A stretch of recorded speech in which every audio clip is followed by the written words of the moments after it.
Tere, mina olen Joosep Ringmäe ja me läheme edasi evangelismi kooliga. Ja täna me hakkame rääkima sellisel teemal, et mis on evangeelium. Ja me räägime lahti siis, millest evangeelium peaks koosnema. Kui me kuulutame evangeeliumit, siis mis on need põhielemendid, mida me peaksime endal nii-öelda kuklas meeles pidama.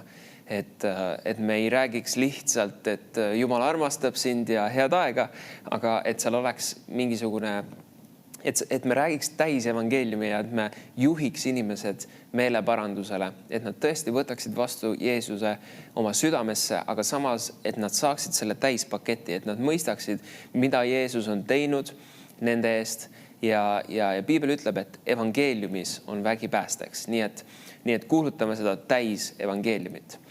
Aga enne kui me lähme nende punktide juurde, siis ma tahan sellise kirjakoha lugeda nagu Matteuse 27-22.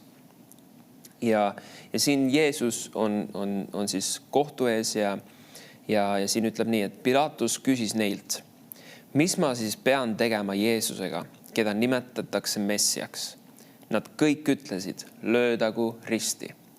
Nüüd seal oli mass inimesi, kes karjusid tegelikult ja nad karjusid, et löödagu risti Jeesuse peale. Aga siin me näeme seda pilti, kus Pilatus küsib neilt, mis ma siis pean tegema Jeesusega, keda nimetatakse Messiaks. Ja tegelikult see on nagu selline hea pilt, kuidagi võrdpilt sellest, mida meie teeme, kui me läheme ja kuulutame kellelegi evangeeliumi, siis me justkui piltlikult küsime nende inimeste käest, mida sina teed selle Jeesusega, kes on risti löödud, kes on maha maetud ja kes on üles tõusnud 3. päeval ja pakub sulle pattude lunastust. Mida sina teed selle Jeesusega? Nii et see on selline hea võrdpilt, mis aitab meil nagu meeles pidada, missuguse südamehoiakuga me läheme evangeeliumi kuulutama. Me läheme ja esitleme inimestele Jeesust. See on see, mida me teeme. Jeesus on see põhiline, kellest me räägime ja Jeesus on see, keda me inimestele esitleme. Ja ilmselgelt, kui me esitleme Jeesust, siis meil peaks olema üks elav ilmutus sellest, mida Jeesus on tõesti teinud meie eest risti peal. Et kui me läheme nende inimeste juurde ja kuulutame neile evangeeliumi, et see ei oleks lihtsalt mingisugune mahalaetud tekst, aga et see tuleks meie südamest. Ja kui me räägime nendest erinevatest punktidest ka täna, siis ma julgustan sind, et ära nagu võta neid punkte liiga nagu nii-öelda kivisse raiutuna just selles suhtes, et sa ei läheks ja nüüd hakkaks rida haaval neid punkte nagu maha lugema inimestele. Aga need on pigem lihtsalt punktid selleks, et aidata sind sellega, et me kuulutaks seda täis evangeeliumi. Aga kui me kuulutame evangeeliumi, siis ma usun, et kõige tähtsam on see, et me kuulutame seda oma südamest. Et me räägime inimestele sellest isiklikust kogemusest, mis meil on Jeesusega. Et kuidas me oleme näinud, et Jeesus on meid vabastanud ja miks mitte ka oma tunnistust jagada inimestele. Nii et need punktid on lihtsalt sellised abivahendid. Nii et enne kui me veel nende punktide juurde läheme, vaatame veel paari kirjakohta ja siin on üks kirjakoht 1. Korintuse 1.18. Et mõista seda, kui me kuulutame evangeeliumit, siis siin ta ütleb, et jah, sõna ristist on narrus neile, kes hukkuvad, aga meile, kes päästetakse, on see Jumala vägi. Nii et ta ütleb siin, et sõna ristist. Nii et tegelikult ta ütleb siin, et ta võtab nagu evangeeliumi kokku selle fraasiga, sõna ristist. Ja kui me kuulutame evangeeliumi, siis tegelikult me räägimegi Jeesuse ristitööst. Ja ta ütleb, et see on narrus neile, kes hukkuvad. Nii et kui sa kuulutad evangeeliumi inimestele ja nad naeravad sind välja või nad mõnitavad sind selle pärast, siis ära võta seda südamesse. Ära võtta seda isiklikult, sellepärast, et isegi Piibel ütleb, et see ongi narrus neile, kes hukkuvad. Nii et inimesed, nad ei saagi oma peaga aru sellest, aga me saame uskuda, et kui me jagame neile Jeesuse ristitööst, siis see jõuab nende südamesse. Sest et Piibel ütleb, et tema sõna ei tule mitte kunagi tühjalt tagasi. Nii et me saame uskuda, et see sõnaseeme, mille me külvame nende inimeste südamesse, siis nad lähevad koju ja need mõtted, mis sa rääkisid, need hakkavad neil peas keerlema ja keerlema ja keerlema. Ja Jumal tuletab neile meelde seda, mis sa rääkisid neile. Ja lõpuks need inimesed, neile jõuab see kohale, neile tuleb see ilmutus Jeesusest ja nad võtavad Jeesuse vastu oma südamesse. Nii et ära kunagi arva, et kui keegi kuidagi negatiivselt reageerib sinu evangeeliumi kuulutamisele, et see kuidagi halb oleks. See on pigem just see on isegi hea, et kui nad reageerivad, sellepärast et kui me kuulutame evangeeliumi, siis seal peaks mingisugune reageering olema, kas üks või teine. Kas üks reageering on see, et see inimene võtab selle vastu ja parandab meelt. Teine reageering on see, et ta eirab seda ja ta paneb sellele vastu. Nii et evangeeliumile ongi 2 eri reageeringut ja me peame sellega arvestama. Aga vaatame, siin on üks kirjakoht veel, 1. Korintuse 15 ja 3. salm ütleb nii. Ma olen teile ju kõigepealt edasi andnud seda, mida ma ka ise olen vastu võtnud, et Kristus suri meie pattude eest, nagu on kirjutatud pühades kirjades, ja et ta maeti maha ja äratati 3. päeval üles pühade kirjade järgi. Nii et jälle, siin väga hästi Paulus võtab kokku evangeeliumi. Kristus suri meie pattude eest, nagu on kirjutatud pühades kirjades, ja ta maeti maha ja äratati 3. päeval üles pühade kirjade järgi. See on nagu see evangeeliumi tuumik, mis on hea meelde jätta. Kui me kuulutame evangeeliumi, siis sellest peaks alati olema see, et Kristus suri risti peal meie pattude eest, ta maeti maha ja ta tõusis üles 3. päeval. Sest et see on see evangeeliumi vägi. Ja tegelikult see on ka see, mida inimene tunnistab oma suuga, kui ta palub seda päästepalvet. Kui ta võtab Jeesus oma südamesse vastu, siis ta tunnistab seda, et Jeesus sind löödi risti ja sind maeti maha ja sa tõusid 3. päeval üles. Nii et see on üks väga oluline osa evangeeliumist. Ja vaatame ühte kirja kohta veel samal teemal, see on Luuka 24:46 ja siin ütleb ja ütles neile, nõnda on kirjutatud, et Messias pidi kannatama ja 3. päeval üles tõusma surnuist ja tema nimel peab kuulutatama meeleparandust pattude andeks andmiseks kõigi rahvaste seas, alates Jeruusalemmast. Nii et siin kirjakohas ta toob sisse veel selle teise elemendi, mis on kuulutama meeleparandust pattude andeks andmiseks kõigi rahvaste seas alates Jeruusalemmast. Nii et meeleparandus pattude andeks andmiseks peaks olema osa meie evangeeliumist. Nii et need on ühed head asjad, mida meeles hoida, kui me kuulutame evangeeliumi. Ja ma annan teile ühe sükse lihtsa 5 punkti süsteemi, mis on hea meelde jätta kas või oma sõrmedega. Ja me alustame esimesest punktist. Nüüd pea meeles, ära võta seda kui nii-öelda kivisse raiutuna, et nüüd ma võtan need 5 punkti ja vuristan need maha inimestele ja see ongi kõik. Kõige tähtsam on see, et sa teed seda oma südamest, et sa kuulutad evangeeliumi otse oma südamest. Aga need punktid lihtsalt aitavad sind. Esimene punkt, patt lahutab meid Jumalast.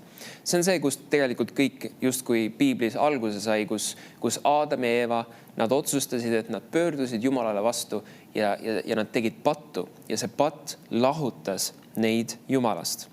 Sest et Jumal, algusest peale Jumal lõi meid selleks, et meil oleks temaga üks elav suhe. Aga nüüd, kui Aadam ja Eeva tegid pattu, siis see tõi lahutuse inimese ja Jumala vahele. Ja sellest räägib Jesaja 59:2. Siin ütleb, et vaid teie süüteod on teinud vahe teie ja teie Jumala vahele. Teie patud varjavad tema palge teie eest, seepärast ta ei kuule. Nüüd see on midagi, mida me saame ka inimestele rääkida, et kui sa elad Jumalast eemal, kui sa ei ole Jeesust vastu võtnud oma päästjaks ja sa elad maailmas ilma Jumalata, siis sa elad Jumalast lahus, sellepärast et patt lahutab sind Jumalast. Ja vahest inimesed ütlevad, et ma ei ole ju nii patune inimene ka, et ma ei ole ju halba asju teinud, ma üritan ikka hea inimene olla. Aga reaalsus on see, et Piibel ütleb, et me oleme kõik pattu teinud. Nii et iga inimene siin maailmas on pattu teinud ja olgu see siis väike või suur asi, siis on hea seda inimestele öelda, et vahest mulle meeldib niimoodi nagu teha, et ma toon ennast nendega samale tasemele, kus ma ütlen, et tead, et me oleme ju kõik midagi valesti teinud. mina olen midagi valesti teinud, sina oled midagi valesti teinud, aga tead, et Jumal tahab meile andeks anda meie patud. Ja ma toon ennast nagu samale tasemele selle inimesega ja ta mõistab, et jah, tõesti, et ma olen ka ju midagi valesti teinud oma elus. Me kõik oleme midagi valesti teinud ja me kõik ju kahetseme midagi, aga Jumal tahab meile andeks anda. Ja see on see esimene punkt, mida meeles pidada, millest rääkida oma siis evangeeliumi kuulutamises on see, et patt lahutab meid Jumalast. See on oluline, sellepärast, et inimesed peavad mõistma, et me oleme kõik pattu teinud ja me kõik vajame andestust. Teine punkt. Jumal armastab meid ja ta andis oma ainsa poja. Me tahame näidata inimestele seda või rääkida inimestele sellest, kui palju tõesti Jumal armastab neid. Et me ei jäta neid lihtsalt sinna, et nüüd sa oled patune ja sa vajad andestust, aga me läheme sinna, et Jumal armastab sind nii palju, et tead, et ta saatis oma ainsa poja Jeesuse maa peale. Ja me teame seda tuntud kirja kohta Johannese 3:16, sest nõnda on Jumal maailma armastanud, et ta oma ainusündinud poja on andnud, et ükski, kes temasse usub, ei hukkuks, vaid et tal oleks igavene elu. Jumal andis oma ainsa poja meie kõikide eest. Ja kui me kuulutame evangeeliumi, siis see peaks olema see keskpunkt. See peaks olema see, mis saab nii reaalseks sellele inimesele, kellele sa räägid seda evangeeliumit. Et tõesti Jumal armastab teda isiklikult. Mul oli mõni aeg tagasi siin just üks olukord, kus ma rääkisin ühe vanema naisterahvaga evangeeliumit ja ta hakkas rääkima, et tead, ma olen juba 90-aastane ja mitte keegi mind ei taha ja ta nimetas ennast justkui nagu, et ma olen juba rämps, et ma olen nii vanaks jäänud. Ja tead, selles olukorras ma sain talle rääkida Jumala armastusest. Ma sain talle rääkida, et tead, Jumal armastab sind. Ta ei arva, et sa oled rämps. Ta ei arva, et sa oled midagi väärtusetut. Jumal tegelikult arvab, et sa oled midagi väga väärtuslikku. Tema lõi sinu, tema koos sinu ema üsas ja ta on sinu elu algusest juba näinud sind. Ja ma lihtsalt hakkasin talle rääkima Jumala armastusest. Ja see on oluline, et inimesed mõistaksid, kui väga tõesti Jumal armastab neid. Ja mitte lihtsalt sellega, et Jumal lõi nemad, aga ka sellega, et ta andis oma ainsa poja Jeesuse. Kolmas punkt. Nüüd me mäletame, esimene punkt oli see, et patt lahutab meid Jumalast. Teine punkt on see, et Jumal armastab sind ja ta andis oma ainsa poja. Nüüd kolmandaks punktiks on see, et Jeesus suri meie eest ristil. Nüüd me läheme isiklikuks. Me läheme sinna ristitöö loosse sisse. Et Jeesus läks vabatahtlikult meie eest risti peale surema, kandes meie süü, karistuse ja patu enda peal ja ta maksis kogu hinna meie pattude eest. Vahest inimesed arvavad, et seal on mingid patud, mida nad on teinud, et seda küll Jumala andeks ei anna. Ei, Jumal andis oma poja kõikide maailma pattude eest. Kui Jeesus läks sinna ristile, siis ta ei kandnud seal pooli patte. Ta ei kandnud seal ainult kindlate inimeste patte. Ei, Jeesus läks sinna ristile ja ta kandis kogu maailma patud. Kui me vaatame 2. Korintuse 5. peatüki ja 20. salmi, siis siin ütleb nii, meie oleme nüüd Kristuse käskjalad. Otse kui Jumal ise julgustaks meie kaudu, me palume Kristuse asemel, andke endid lepitada Jumalaga. Ta on teinud patuks meie asemel selle, kes patust midagi ei teadnud, et meie saaksime Jumala õiguseks tema sees. Nüüd kujutad see ette, et siin ütlebki, et Jeesus tehti patuks meie asemel ja et meie saaksime Jumala õiguseks tema sees. Nii et kui meie võtame Jeesuse vastu oma südamesse, siis tegelikult Jeesus annab nagu selle oma õiguse meile. Me saame osa Jeesuse õigusest ja tema veri peseb meid puhtaks. Tema veri peseb meie südame täiesti plekituks. Mitte ühtegi plekki ei jää sinna alles. Ja me teame, et Vanas Testamendis nende loomade veri see kattis need patud. Aga nüüd Uues Testamendis Jeesuse veri peseb meid puhtaks ja võtab ära need patud. Nii et kui sa kujutad ette, et kui siin laua peal oleks üks plekk ja ma paneks siia laudlina peale, siis see plekk oleks lihtsalt kaetud aga see plekk on ikka alles seal. Aga nüüd, kui ma võtan ühe pesuvahendi ja ma puhastan selle pleki ära, siis see plekk on siit laua pealt läinud. Ja see on see, mida Jeesuse veri on teinud meie pattudega. Ta võttis ära maailma patud. See on see, mida ristija Johannes ütleb, kui ta nägi Jeesust tulemas enda poole. Vaadake Jumala tal, kes võtab ära maailma patud.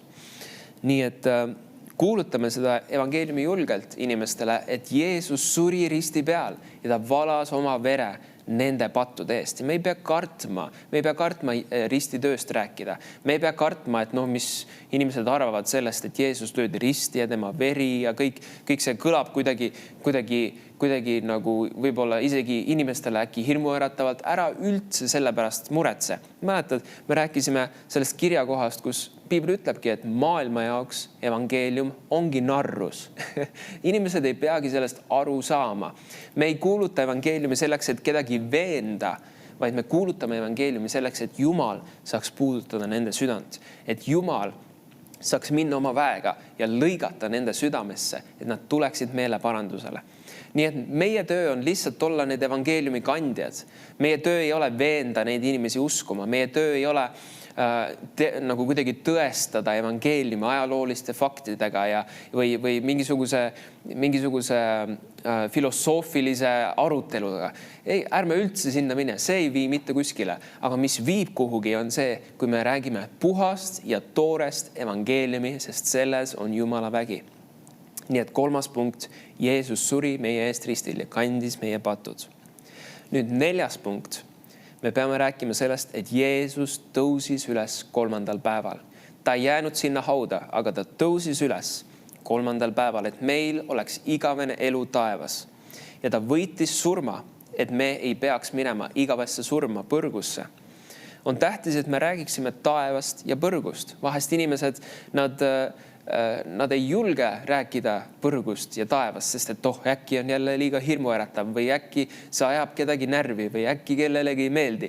Ja me mõtleme liiga palju selle peale, mida inimesed arvavad meist, kui me kuulutame evangeeliumi.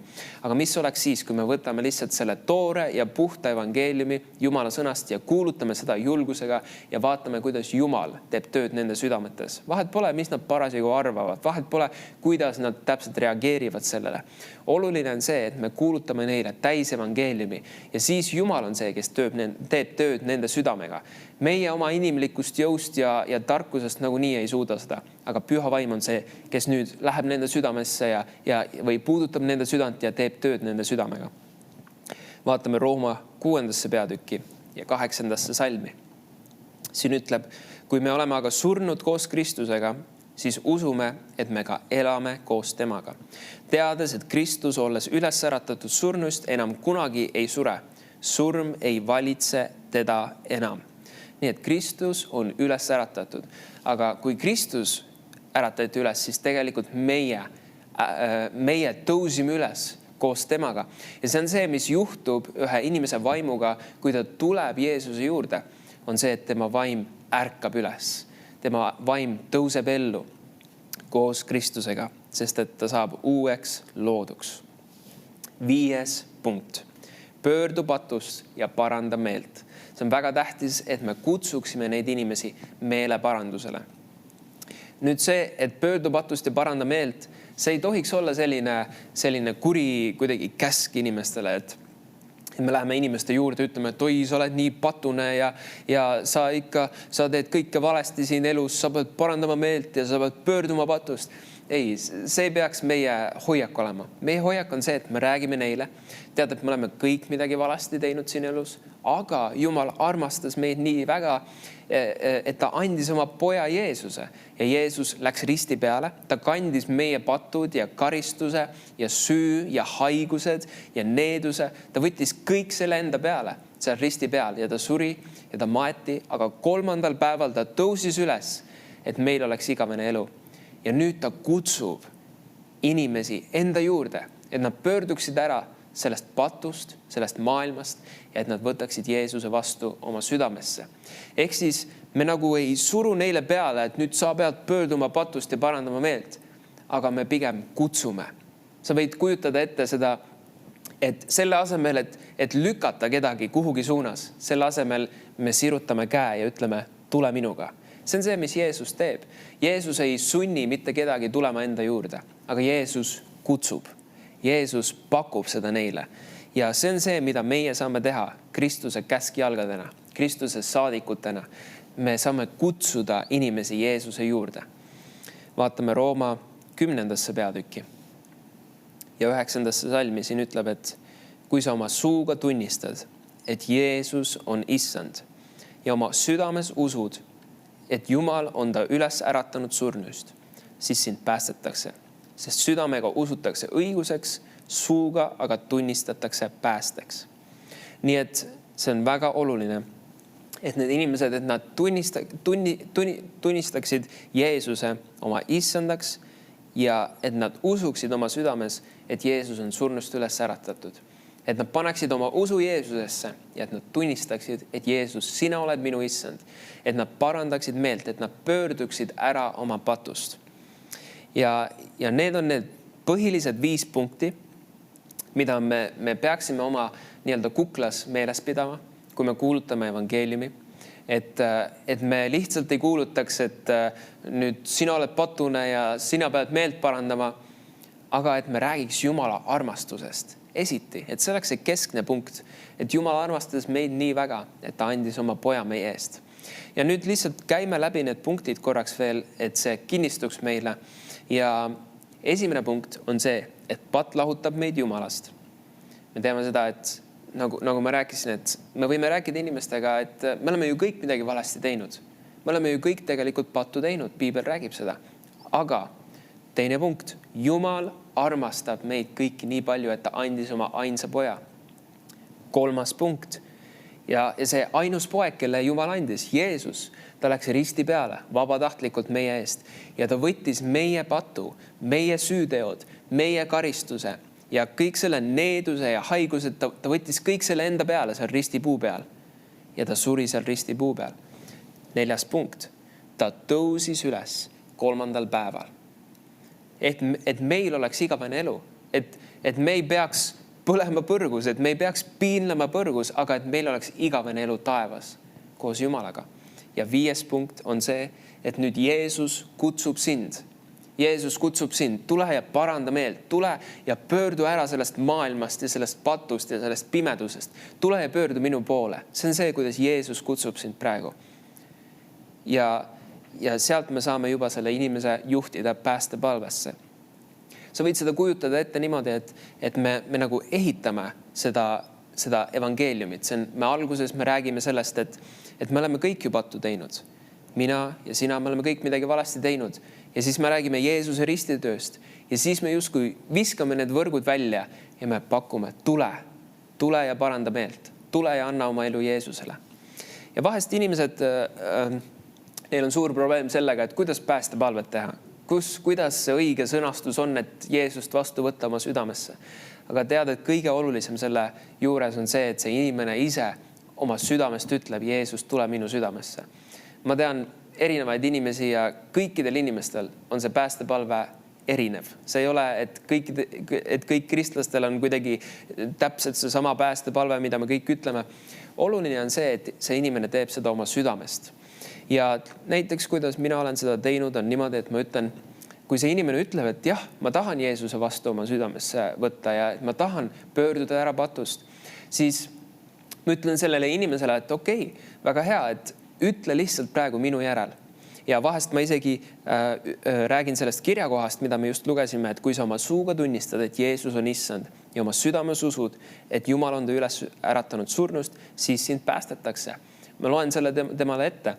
Ja siis ma ütlen, ütle lihtsalt minu järele. Ütle, Jeesus, tule minu südamesse. Andesta mulle minu patud. Mina usun, et sind löödi risti. Et sa kandsid minu patud. Et sa tõusid 3. päeval üles. Ma pöördun ära oma patust ja ma usun sinusse, Jeesus. Ole minu issand. Tänu sulle, Jeesus, et ma olen nüüd päästetud. Amen. Midagi taolist, midagi lihtsat. Ega mul on ka tegelikult iga kord see natuke erinev, kuidas ma nüüd täpselt neid asju sõnastan, aga see on tavaline päästepalve, mida mina teen. Aga kõige olulisem on see, et see inimene oma südamest tunnistab, et Jeesus, sina oled minu issand. Jeesus, ma pöördun ära oma patust, ma võtan vastu selle andestuse ja ma annan oma elu sulle. See on üks pühenduspalve, see on see, et see inimene pühendab ennast Jeesusele, et ta annab oma elu Jeesusele ja ta kutsub Jeesuse oma südamesse ja pöördub ära patust. Nii et ära üle mõtle seda päästepalvet, aga las see olla lihtne, las see olla arusaadav sellele inimesele, sest et see inimene on esimest korda võib-olla kuulnud evangeeliumi või võib-olla juba mitmendat korda, aga ta ilmselt ei tea piiblit nii hästi ja tema jaoks tal on vaja lihtsalt midagi lihtsat öelda Jeesusele, et ta saaks pühendada oma elu Jeesusele. Nii et need punktid, mis ma täna välja tõin, jäta need endale meelde, sa võid endale need üles kirjutada ja nii-öelda oma kuklas hoida ja need aitavad sul kuulutada evangeeliumi. Ja üks asi, mida ma veel julgustan sind tegema, on see, et kasuta oma tunnistust. Ja võib-olla sa mõtled, et ma olen ju terve elu kristlane olnud, võib-olla sa oled sündinud juba kristlikusse perre, siis sul on ikka mingi tunnistus. Sul on ikka mingi tunnistus sellest, mida Jumal on teinud sinu elus. Või siis võib-olla sul oli üks kindel hetk sinu elus, kus sa enne seda sa elasid patus. Isegi kui sa olid kristlane, sa elasid patus, sa elasid maailmas ja siis sa otsustasid, tead, tänasest on lõpp, ma lähen Jeesuse juurde ja ma elan koos Jeesusega ja ma panen selle patu maha. Ja sa räägi sellest, sest selles tunnistuses on vägi. See on vägev tunnistus. Ja kui sa oled maailmast välja tulnud Jeesuse juurde, siis see on samuti väga vägev tunnistus. Ja tunnistus, kui me räägime tunnistust oma elust, siis see on midagi isiklikku. Ja see on üks isiklik lugu sellest, kuidas Jumal on meie elud muutnud. Ja see on tunnistus nendele inimestele. Ja nad näevad läbi selle loo, et Jumal on tõesti olemas ja Jumal ei taha lihtsalt mind aidata ja minu elus midagi teha, aga et Jumal tahab ka nende elus seda sama teha. Nii et seda te saate rääkida nendele inimestele, kellele te kuulutate. Aga siin saate lõpus ma tahan lihtsalt palvetada iga vaataja eest, kes on vaatamas ja Jumal, ma palun praegu iga vaataja eest ja Jumal, ma tänan, et see sõna, mis täna sai räägitud, et see kannab vilja. Jumal, ma palun, et sa annad neile julgust selleks, et kuulutada evangeeliumi ja tarkust selleks, et kuulutada evangeeliumi tema täiuses. Ja Jumal, ma täname, et sinu evangeeliumis on vägi selleks, et inimesed saaksid päästetud, et inimesed saaksid vabaks, et inimesed saaksid tervendatud. Ja Jumal, ma tänan, et kui need inimesed, kes vaatavad täna, et kui nad lähevad ja kuulutavad kellelegi evangeeliumi, siis Jumal, ma palun, et need inimesed saaksid päästetud. Ma palun, Isa, et sa avaksid nende südamete silmad, et nad näeksid evangeeliumi valgust. Ja me täname sind, Isa, selle eest Jeesuse nimel. Amen. Ole julgustatud ja kuuluta evangeeliumi julgelt.